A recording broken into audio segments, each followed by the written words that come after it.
Kabar kedatangan pemain baru PSM Makassar saat ini jadi kabar yang paling ditunggu-tunggu. Apalagi jelang laga pekan ke-20 saat PSM Makassar berstatus tim tamu menghadapi PSBS Biak. Di pertandingan kali ini, skuad asuhan Thomas Trucha itu berpeluang besar kedatangan satu pemain asing baru. Kedatangan pemain asing baru ini diharapkan besar jadi tambahan kekuatan yang besar untuk mengangkat performa PSM di putaran kedua. Apalagi dari 7 pertandingan terakhir, Yuran Fernandes CS masih nihil kemenangan.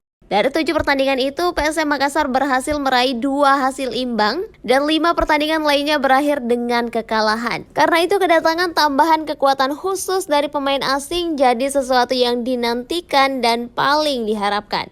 Penyerang timnas Tajikistan Seridin Bobov memberikan sinyal kuat segera bergabung dengan skuad Cuku Eja di Sleman. Hal ini menyusul kode yang diberikan Bobov lewat unggahan foto berada di dalam pesawat melalui akun Instagram pribadinya pada Kamis 5 Februari.